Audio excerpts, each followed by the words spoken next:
You've been diagnosed with fibromyalgia. What next?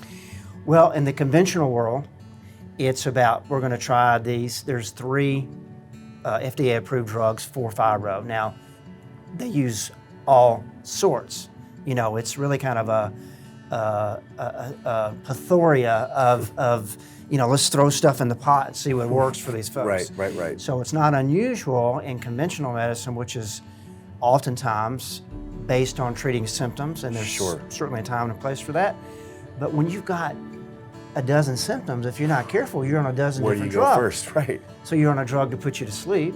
Right. You're a drug to wake you up. Right. You're a drug to speed you up. You're a drug to slow you down. And so they get on this medical merry-go-round, and oftentimes the medications are creating a lot of the symptoms, and they don't know, is it fibro or is it the medications? So they're just kind of shooting in the dark. I mean, best intentions, but good intentions. You're just kind of throwing things in the pot, like you said, Yeah. and looking to see whether that made a difference. Absolutely. Yeah. And then what you're saying, I think, is that by throwing all this stuff in a pot, you're also, well, you're perhaps masking the real issue, but also you might be creating kind of this cascade effect of other things that might be going on as a result of doing all this stuff. Absolutely. So one of the key for these folks really they have a condition called allodynia. Allodynia is low pain threshold. And in these individuals, they have a low pain threshold, just the way God made them, you know, just the way they were, part of genetics, part of that, and just life events have brought this on. They have another condition called central sensitization syndrome, which is a mouthful to say, and that means that their nervous system is overreactive. So it picks up and registers pain in a magnified way. And that's really what's driving their, that's what's driving their pain. There's no drug to fix that.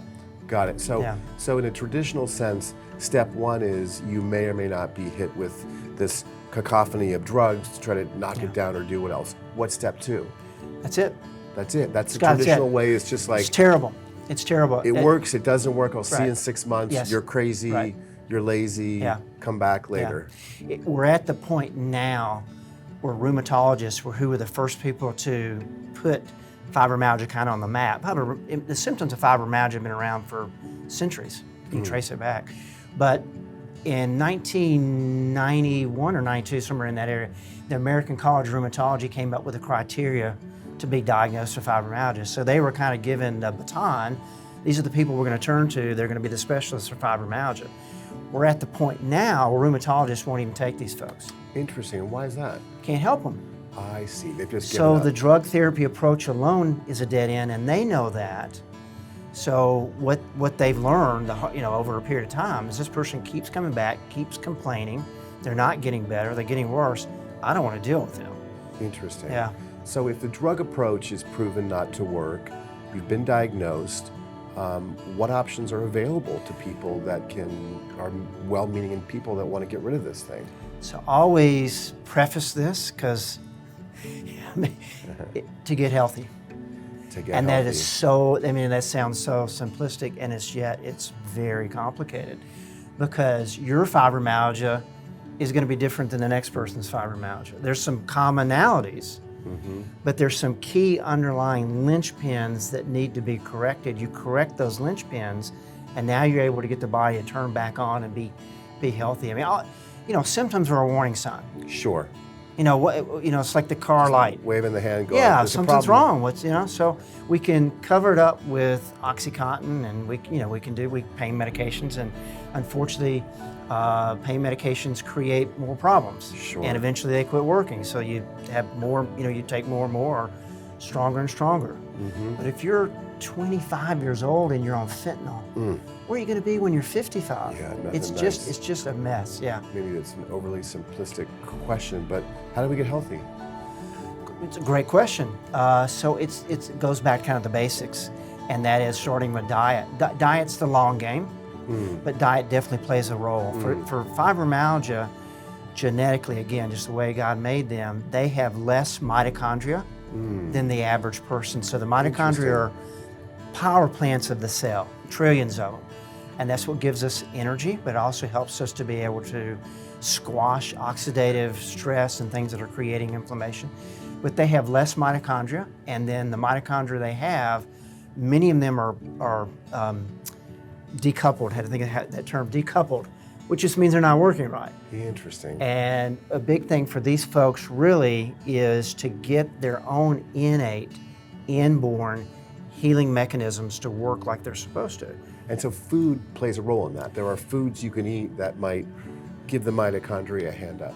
You're either eating food that's creating inflammation, or you're eating food that's toning down inflammation. Got it. And we all have inflammation. I mean, that's part of that's the healing process. We're building up tissue and destroying tissue. We're building bone and destroying bone. That's what the body does. So we always have inflammation going on.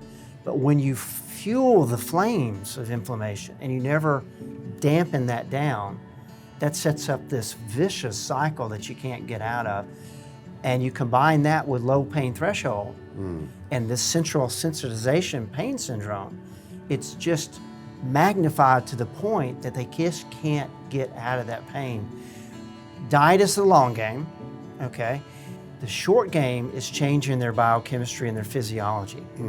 So there's things that you can do that I've developed, not original, but it's called the Murphree method. I know, not original, but it's a process that I've established over the years that we focus on these key things, and if we can do correct these key things, now they have a chance to really turn this thing around and overcome their fibro, which what they're told is you're going to have to learn to live with it. You'll never get over it. And in the last decade, sadly, they've bought into that.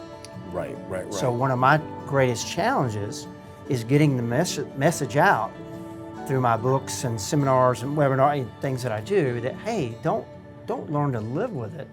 Learn how to overcome this thing. Yeah, It's going to be work. You're going to have to be proactive. You're not going to change your lifestyle, but you can get your life back. Absolutely.